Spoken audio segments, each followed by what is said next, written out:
The origin of Easter Island people lies in South America. In this video and series we illustrate and prove that the origin of Easter Island people lies in South America, and this so since long before the year 1200. This by means of a whole range and series of scientific proofs. This is a first small step in illustrating and proving that the origin of all humans lies in South America. This by means of a whole range of and series of scientific proofs. Out of Africa BC consensus insist and scientists stay put. Remembering that out of Africa and the Beringia Land Bridge crossing and standstill do not even have one scientific proof that still stands today, the Mitochondrial Eve hypotheses fell apart because Mitochondrial Eve DNA was carried long before by Neanderthals, and these are unrelated to Sub Saharan Africa and consequently from Homo Sapiens.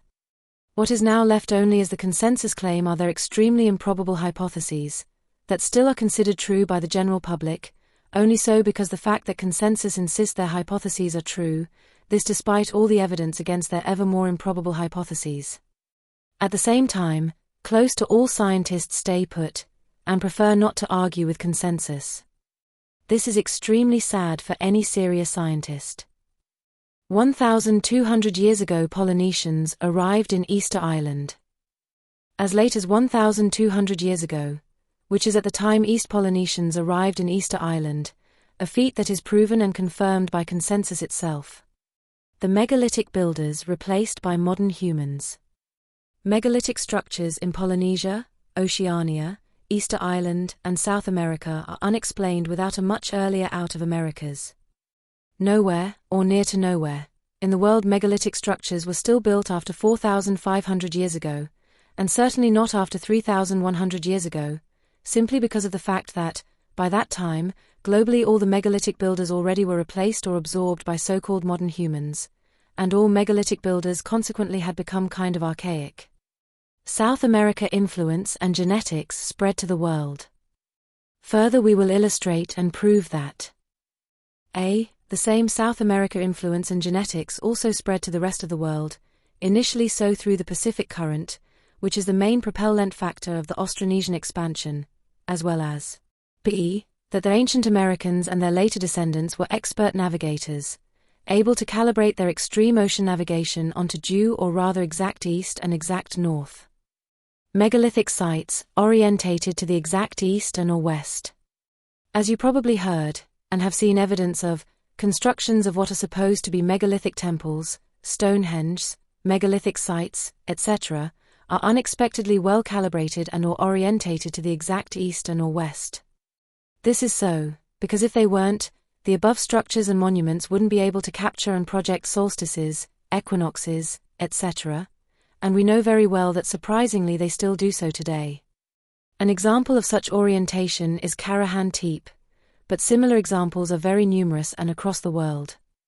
All kinds of ancient structures across the world exhibited architectural features that aligned with the rising sun, also, or rather especially so, on the equinoxes, as well as with the rising and setting of particular stars. Similar advanced navigation is a feat that our modern human navigations only achieved very recently, and this only so after the invention of compass and sextant.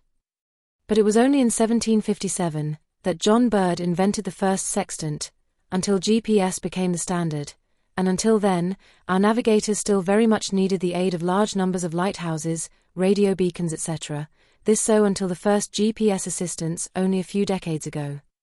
More details about navigation can be found in the very interesting article named History of Navigation, that can be found in Wikipedia. For starters, we illustrate some artifacts that unexpectedly appear roughly across the whole world. Mummies and sarcophagi like the Chachapoyas. These Chachapoyas statues are in fact mummies in sarcophagi. In ancient times sarcophagi served as elaborate containers for the deceased, and were often placed above ground. Sarcophagi holding mummies were crucial for the afterlife. Sarcophagi holding mummies were particularly important in ancient Egypt, where preserving the body was crucial for the afterlife, and also so was the case in ancient Rome and Greece. Deceased Amazon Amerindians often sit up in sarcophagi, as if living their lives. What many probably do not know is that the Amazon Amerindians contained skeletal mummies in elaborated ceramic containers, where the deceased often sit up in these ceramic sarcophagi with belongings and symbols for afterlife, as if they were still living their lives. On quite a number of occasions, these skeletal mummies sit up together with other mummies of persons that during their lifetimes had links with each other. They compose like communities of the past. So we are talking about quite impressive containers or funeral urns. Different than in the case of the isolated elite sarcophages in the rest of the world, these urns are in close range of all other funeral urns, so together they compose like still active communities of the past. Communities are mostly located in very large mounds. Further, these Amerindian buried communities are mostly located in very large mounds, sometimes the size of their complete communities or villages, only some feet below the living communities. This very elaborate and unique Amerindian burial culture is for sure quite unique in the world. Mummification, descended from the Americas. We will give evidence that mummies and certainly the practice of mummification descended from the Americas, also through the Canary Islands, Azores, and Cape Verde Islands, amongst others including to Africa and Egypt. Oldest mummies of the world found in Chile. Portugal presents mummies of 8,000 years ago, and Chile of 9,000 years ago. Y-DNA R1b latest spreading of American mummification across the world. Ancestral markers descend through the same path and to the same destinations, including to Africa and Egypt, Europe and the rest of the world. Regardless of any proof from our side, this claim and hypothesis already is confirmed by the DNA and ancestral markers that descend through the same path and to the same destinations, including to Africa and Egypt, Europe and the rest of the world.